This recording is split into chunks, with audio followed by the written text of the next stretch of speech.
If the one step doesn't work, then we're gonna have to go with the two step, but that's the worst. So we're hitting the worst first to see what we can get results with, and then we're gonna take that combination we get and go throughout the rest of the paint. Nothing's taped off of it as of yet, but obviously once we get our combo, we're gonna tape off all the trim, edges. We're gonna coat the fabric top. It's wet still. All this is gonna be coated tomorrow, but we're gonna tape off everything in plastic bags and everything and coat the fabric top tomorrow. We'll obviously show you all that as well. So we'll get started on this. Show you some more before, during, and then after. And yeah, let's cut to it. All right, Mark, what does the one-step correction do for the car? For one-step correction, we're gonna move about 60 to 70% of all these swirls you see here. We're hoping maybe a little bit better. Obviously, it's gonna be cheaper for the client, shorter time on us. So client said to get this pretty showroom quality, so we're going with whatever we need to get to that quality. Always starting least aggressive, because if we just jump to a two-step and we didn't know if the one-step works, so let's say if one-step works, then we just waste a lot of time and the client's money. So we're jumping into the one-step. Basically that means it's a one-step around the whole car. So we're compounding and polishing, kind of an all-in-one mixture around the whole car once, compared to two-step is a hard cut and then followed by a polish, so it's two full separate passes on the vehicle. Doing on a big vehicle compared to a small vehicle is totally different. Totally different timing, totally different pricing. So it really does factor into how long we had the vehicle, the pricing, and the workload on us, as well as the products and everything used. So there's a lot of different one-steps we use here. We're gonna go with a pretty aggressive one-step, Stonex cut and finish with our orange cutting pad. There's two steps up from the orange, goes to the white, and then to our microfiber. So this is kind of middle of the road towards higher of the road, like medium to heavy cut, while giving it a good finish with the cut and finish on the polishing head of this. So we're gonna get right to it. We're gonna hit like this area here, and then a little bit on the front bumper here, because it is plastic. Plastic's gonna correct different than metals. So what we like to do is find an area where there's a little bit of both. We can hit this as well as plastic and kind of see what results we're getting from both, because we may end up having to do a separate combination on the plastic compared to the metal, just because of the way the polishes and everything reacts to it. It's not actual like the same paint. Focusing kind of on this area here is the worst that I've seen. There's a couple spots on the hood, but we're gonna like do this area here, see what kind of results we get with the one step.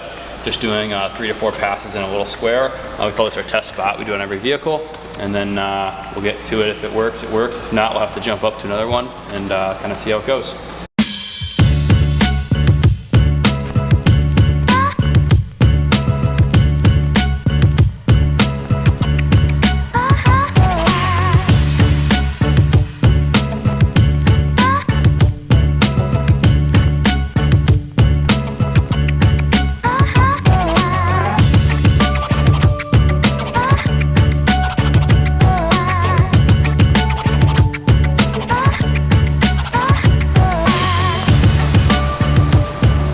So we're gonna follow through with this around the whole vehicle. If you take a look from the side or whatever angles we got, we'll show before and after, obviously with a little edits. But bumper cleared up. I saw that right away from my vantage point. I could see with the lights. Didn't really see what this was looking like until I got up here, but you can really just see the dullness kind of over there compared to, you can kind of see where we stopped.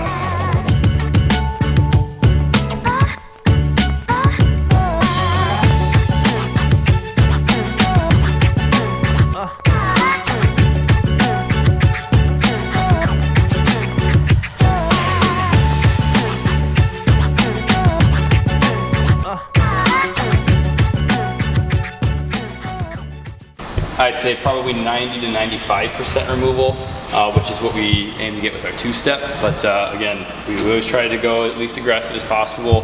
We're probably gonna go through a few pads with this one.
So, all paint corrected.